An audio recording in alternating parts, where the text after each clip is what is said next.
In order to grow, you will go backwards sometimes. There are so many instances of this. You'll hire contractors or employees for the first time and you will gulp. I mean, you realize your monthly expenses have gone way up like immediately, but your revenue has not got up immediately. And even your time spend may go up immediately. So you're going to feel like you're totally backwards or upside down for a little while. Long term, is that necessary? Is that necessary for you to get long term success that you take a step back or you one step forward and two steps back? It absolutely is. I'm Deborah Atkinson. You're listening to She Means Fitness Business. It's a division of my business, Voice for Fitness. And at Voice for Fitness, we know you want to be an inspirational example to midlife women. And in order to do that, you need a profitable health and fitness coaching business. And the problem is usually a lack of clients or you're charging too little, which can make you feel really uncertain about whether you can succeed. But the other thing that we're talking about today is the juggling all the things. When you're not making sales, when you do just what you need to do, which is go backwards in order to go forward. It's like you're gonna have to pump the brake in order to pump the accelerator in the future. There's no way to, so there's different phases, right? There is, I want to start a business. Okay, well, if you decide it, it's done. You've started, right? But then there's, I want to grow a business. And in order to do that, you're going to have some growing pains. And then when you want to scale, and why scaling, that means that you're able to remove yourself. You don't have to be there all the time, exchanging your time for every dollar that you put in. And you can hand things off to somebody else to free up more time of the things that you're a genius at and nobody but you can do. That's when it really gets fun, where you really get the freedom and the flexibility as well as the revenue that you want when we start our own businesses. All right, so we're really diving into this, but I want to let you know, if you're stuck, I want you to get one thing that is self-assessment. Get the Health and Fitness Business Professionals Scorecard. It's just you look at this, 2 minutes or less is all it will take you. You're going to rate yourself on, do I have all of these things in place? And after being really in business for 39 years, and that's a little bit of a stretch because I was very safe and solid. And, in part of that, it was just coming out of grad school as a first job. So I wasn't working for myself so much. Immediately, though, I started about 1 year later, although I would say I dabbled for a while. And yet, here's what I know, that there are areas of categories where if you're doing all of these things that I suggest in this checkbox, you're going to be doing really well. And if you are missing any of them, that is the reason why your business may not be going or growing in the way that you want it to. So I'll put that link in the show notes. Don't forget to come over and get it. It's free. That's it. And you'll see it in minutes. It'll be blazingly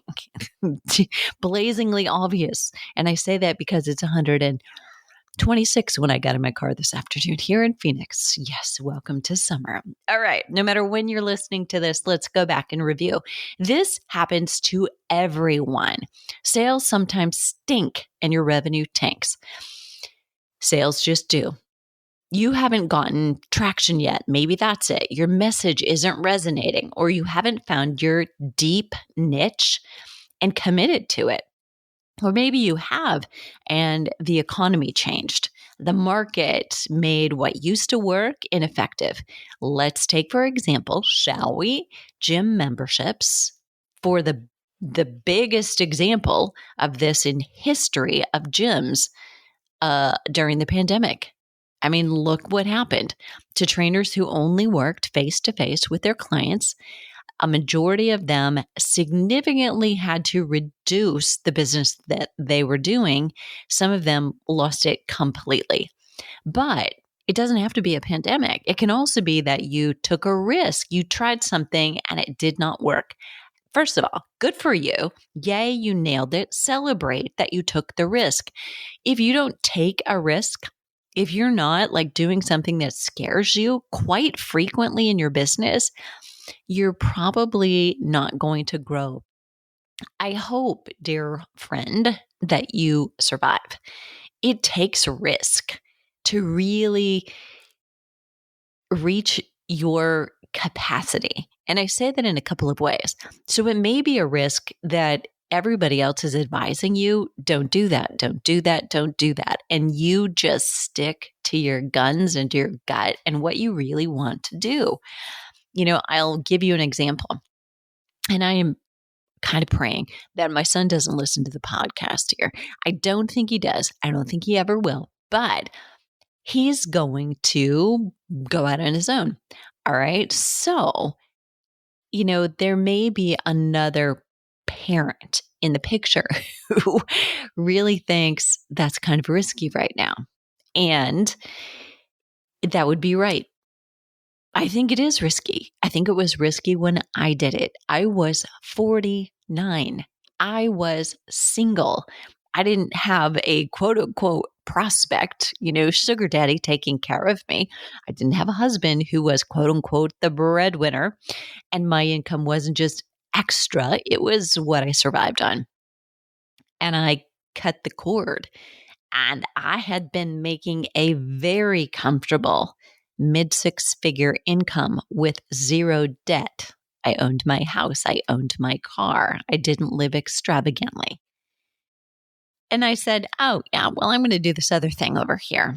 I'm going to go 100% digital. I'm going to use the marketing and sales strategies that I've used to support other businesses and grow their personal training business for decades.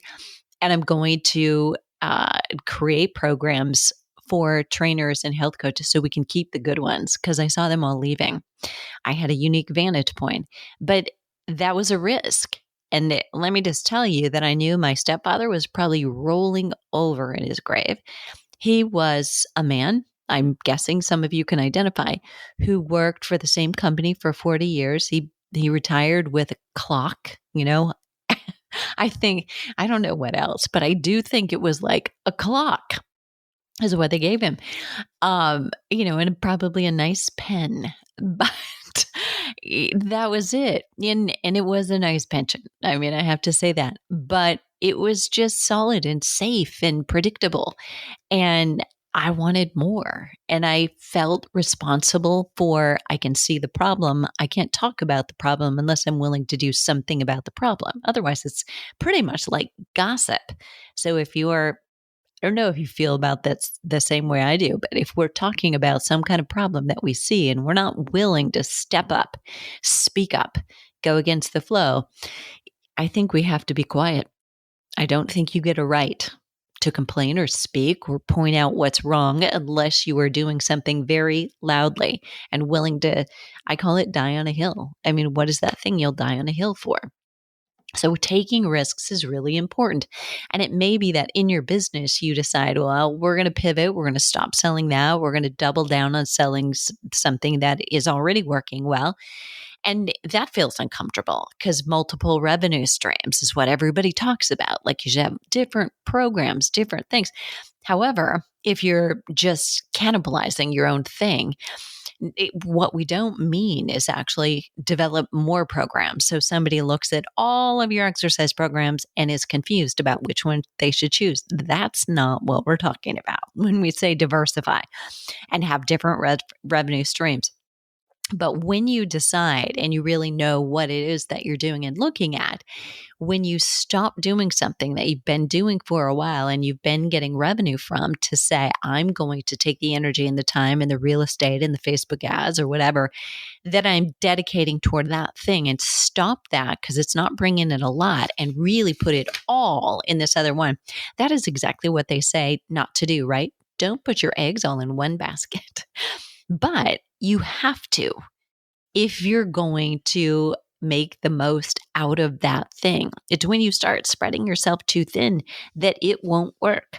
If what you do is work with people in a certain way, a certain type of person, and suddenly you shift gears. For instance, you suddenly shift gears and you start talking about bone density.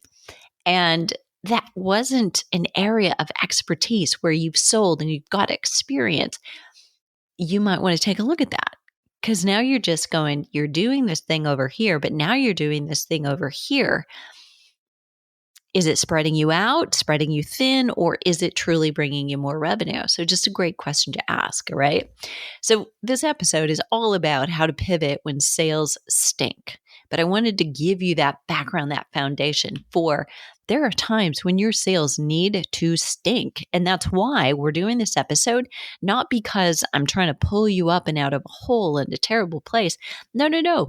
Just helping you figure out why you're there because it's necessary for your sales to stink sometimes. And I will tell you that in this year, so this is 2023, I first started in fitness in 1984. And over the years, offering different programs and pricing and packages, even if I was working for somebody else, I was often in charge of, or at least very vocal enough to be a lead in the setting of the prices and the offer and how we were going to structure it. So I have significant experience in what works and what doesn't. And I've gotten better and better and better and worse and better and worse and better. And that's how it goes. And then things like the economy changes a little bit. There's a pandemic. The gyms close. And then when you're a digital program already online and waiting, lots of things worked during the pandemic. Well, it's post-pandemic, so things are just a little bit different. So it's time to pivot again. We've got to look at what is working and how well is it working and make this realization, this awareness that what worked is not going to keep working forever because everything can change. So let's do one thing first, and that is talk about when and why it will happen if you're going to grow and you're going to scale your business. In order to grow, you will go backwards sometimes. And there are so many instances of this. You're hiring contractors or employees for the first time, and gulp, you realize your monthly expenses have gone way up immediately, but your revenue has not gone up immediately. And your time spent potentially went up immediately because do you know how this works? I mean, you are kind of doing the work while you're training someone to do the work, maybe letting them shadow you and then letting them have training wheels and you have to shadow them. There's a lot more time that you will spend while you're hiring and onboarding someone. By the way, document that. And we'll talk more about that in another episode. But this is absolutely necessary. So don't feel like you're doing anything wrong. And if you look at it from a different lens, it may just help you realize, okay, this is a growth opportunity here. They usually hurt, just by the way.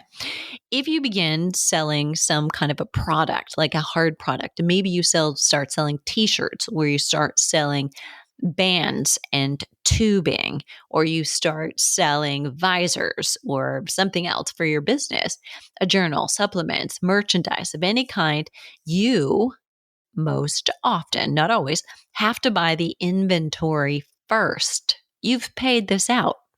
And that's probably an investment of X amount of pieces, which is going to be to the tune of thousands of dollars.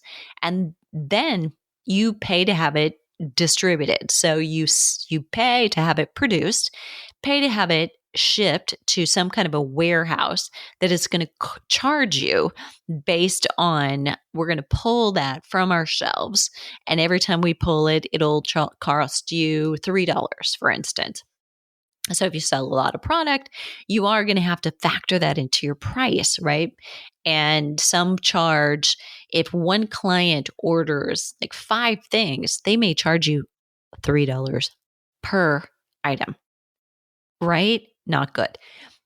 I would move from that distributor right away, but others will charge, they're going to do one pull rate of $3 for multiple items.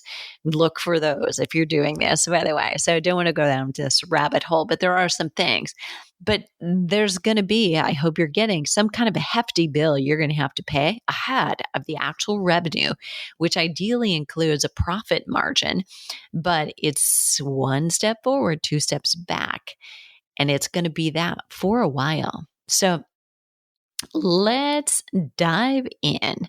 With no special introduction, let me ask you this. What do you think would motivate someone to take a first step with you? Now, if you feel like, where did that come from? You just pivoted. I didn't. But if your sales stink, we have to go back to the drawing board. So just bear with me. What do you think would motivate somebody to take a first step with you? How well you answer that question will tell me if you can find out something very important. Do you know your customer's motivation level? And I don't mean, oh, they're so motivated to get change. They're motivated to do this. That's not what we're talking about. So the use of the word motive and motivation when we talk about exercise, that's a little misleading. Like people who are really motivated to exercise. That's not what I'm talking about. What would motivate someone to take a first step with you? What's their motive for that decision? So notice I didn't say your motivation level, but instead something very different. It's their motive, what moves them to do something different, reach for different content or different information. What was your motive for listening to this episode? What did you hope or think you would get out of it?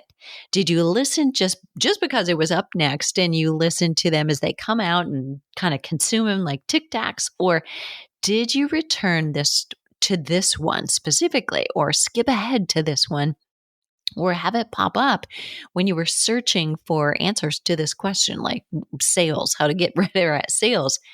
Now, potentially, I know your motive for making a decision at the end of this conversation, right? So, do you understand what I'm saying?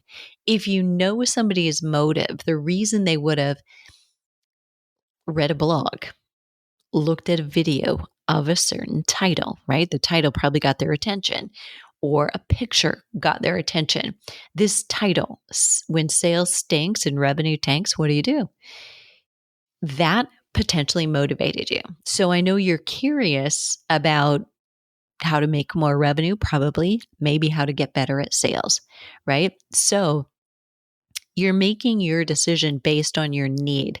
Now I know something about you. What I want you to know about your customer is, what is their motive? What is their motive for taking action? And it's not always just, well, they want to lose weight. Nah. What is the motive behind that? Why do they want it? Why do they want it right now?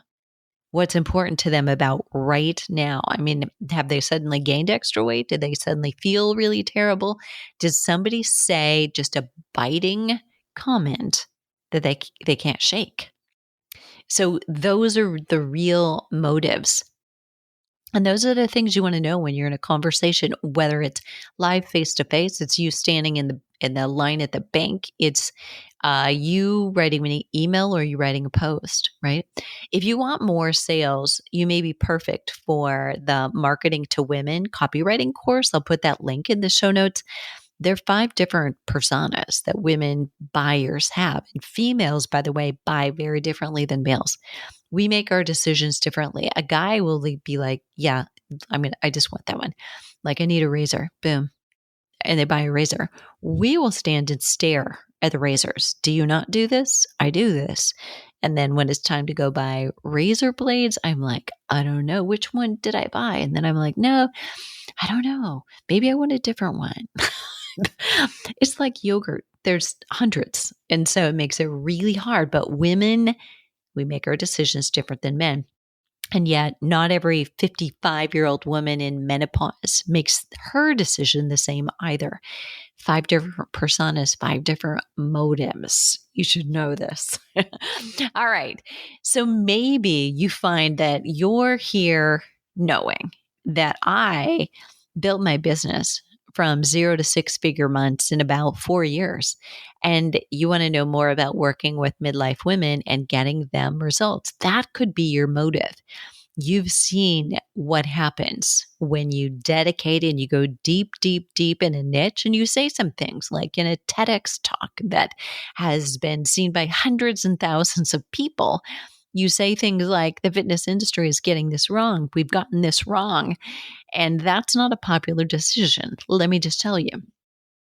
Okay, so next, what do? When you find out your customer's real motive, and I want you to do something, promise me you won't do this. Don't sit down and say, I think this is what their motive is. I know this. No, you have to talk to them. You have to ask people. You have to ask them a question while you're speaking with them. You ask, what motivated you to meet with me today? What motivated you to schedule this consultation? What motivated you to download this? You ask that question. Maybe it's in a survey if that's your email, but maybe face to face, and you let them tell you. We assume we can sit down and, I've worked with a lot of people for 40 years. You can't. I can't. We still have to ask every person this question. If you're in a sales conversation and you're not asking, it's not a conversation. It's a one-way street. You're just talking at them. And that may be why sales stink and revenue tanks. Super important that you get this. Okay. So after you do ask that question and you do get the answer to know their motive, how you answer this question, what do you do? How you answer that tells us a lot about why your sales might stink, right? Is what you say something that anybody can say? Is it, I'm a personal trainer. I'm a health coach. I'm a functional health coach. Is it what a lot of coaches or trainers with the same qualifications as you say? Is it boring? You're not getting anyone's interest, and you have to have their interest. They have to be interested in you and what you're saying. If no one is really finding you interesting in such that they have interest in learning more about what you do and how you do it, a sale isn't very likely. The third thing I'm going to ask you. So number one is, what was their motive? Taking that first step, what was that? Number two, how do you answer? What do you do when somebody asks you that? The third question is, do you surprise them? So let me give you an analogy or two, but first, let me give credit where credit is due. Michael Burnoff, who is a motivational speaker, he is instrumental in ENP and he is able to kind of dissect marketing and sales and really get into the brains of our customers, or help us to do that. If you don't know who he is, look him up. But he would call this surprising people intrigue, like make them intrigued, surprise them. And I will often give this example. I haven't talked about this for a while because I haven't done a lot of training like in meetings, like week after week after week. I did sales meetings for our personal trainers every Monday morning, Monday afternoon, actually. A group in the conference room around a table, and always there was a component on sales because trainers hate it. So we have to get better at it and get more comfortable at it. But one of the things that I used to teach them to use was, when they got resistance from somebody, and say their objection to a sale was, I really want to get started, but I need to ask. I have to ask my husband, or I want to think about it, is make them right instead of saying, well, what do you have to think about? Which is the answer they expect. And then they feel a little defensive, right? Is you say, absolutely. You're absolutely right. I absolutely want you to do that because, and then you give them a reason why. You surprise them. You intrigue them a little bit. So let me give you this. So first, when you want to get media exposure, I mean, that's like getting on the news locally, ideally, or even on the radio, and you're kind of green and reaching out to people.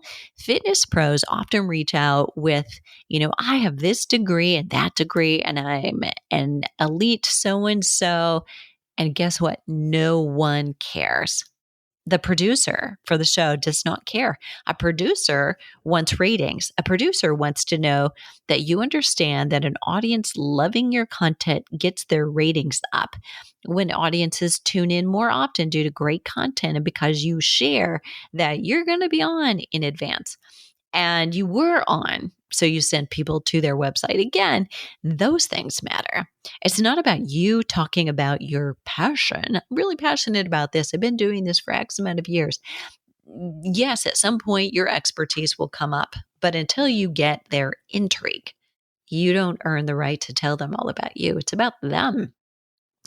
So it's not about a potential podcast guest. In my case, I get this a lot, reaching out to me saying, so and so's book in the title, is coming out and they would love to talk about it on your show. You know what? I could care less for the most part, unless it's somebody like, Mark Hyman, somebody famous, Leonardo DiCaprio. I don't care what book he write, right? I might have him on, right? But what's in it for my audience? What are the takeaways that are new? And are they showing me that they've listened to my podcast in the past? Are they intriguing me? The mistake people often make is that I do this because I'm passionate about fitness and I love to exercise. And the truth is, I love seeing clients get results and change their entire lives because of starting with a few simple lifestyle changes that we make step by step. So, what just happened there? So, if you said this as a trainer in a consultation, like before we get started, there's one thing that I want to point out here. And you might say something like that phrase I just said. You might also say, here's what we're doing here today. We're just going to have an open, frank discussion. I'm going to ask you some questions. I want you to share as much as you possibly can about what you've done, what you want to do, what you've tried before, how it worked.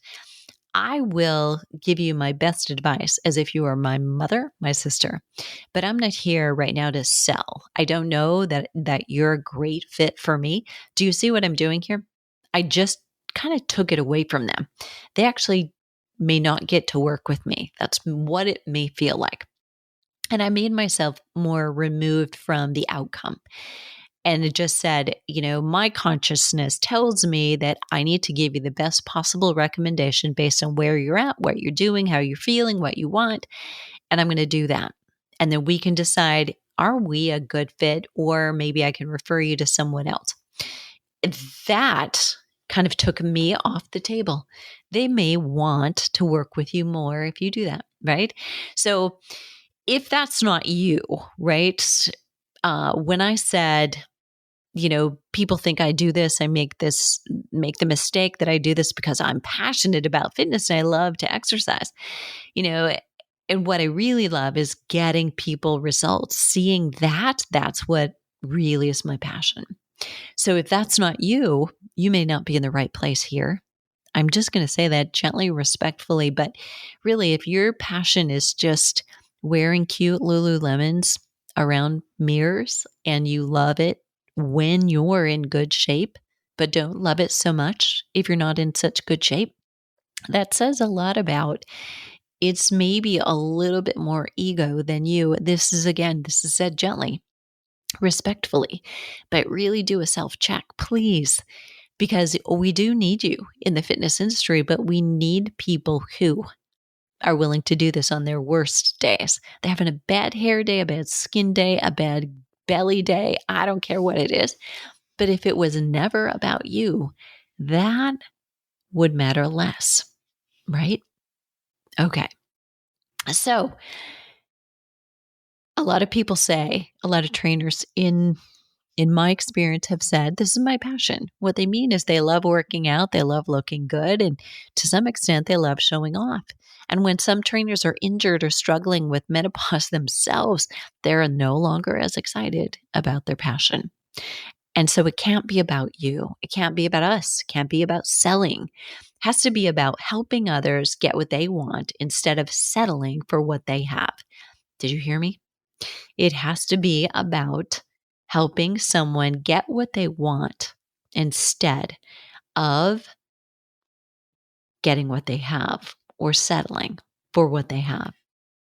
That is a Michael Burnoff statement. So I have to give due credit. I am sure I would like to have said, I woke up in the morning and that just came to me, but I'm pretty sure I've listened to a podcast or two of his recently. So I would hate to run away with that and take all the credit. So, but it's a great one. Would you agree? All right.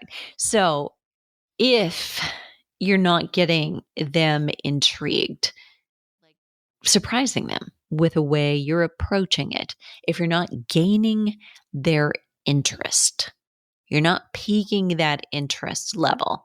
How do you do that? By answering, what do you do? With some answer very different, not boring, not tired, and that nobody else could say.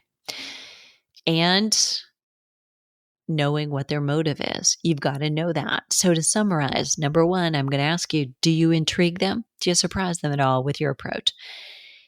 And do you know exactly what motivates them? And are you interesting? If you don't do those things, sales will probably always be a struggle for you. Customers who do start may not feel taken care of.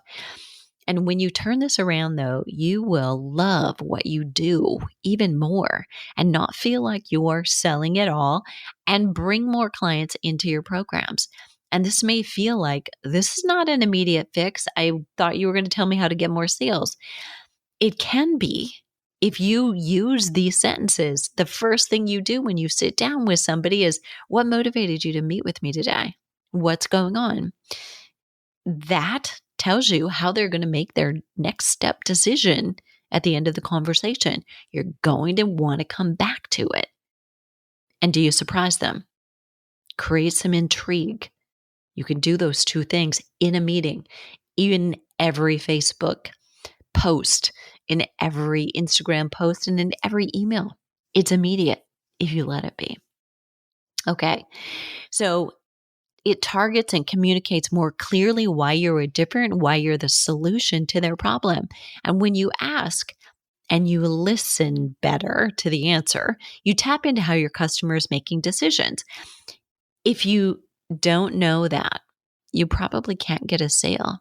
No matter how much of what you have can help someone, you have to know what motivates them to a yes. Using the right science, the right words about your step-by-step and how you uniquely approach, say, menopause fitness based on proven methods strengthens your sales so that you can strengthen clients' health and your business. So if you, by the way, want that menopause fitness support, the methodology, the systems that are proven, not only from science, but 10 years of flipping 50 and going from 0 to 6-figure months.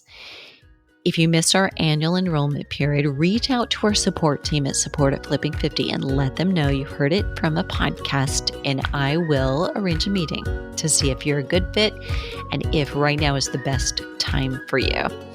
All right, so you're going to find everything at the show notes at fitnessmarketingmastery.com/sales stink and revenue tanks. And then let's turn that ship around because the world needs you right now more than ever.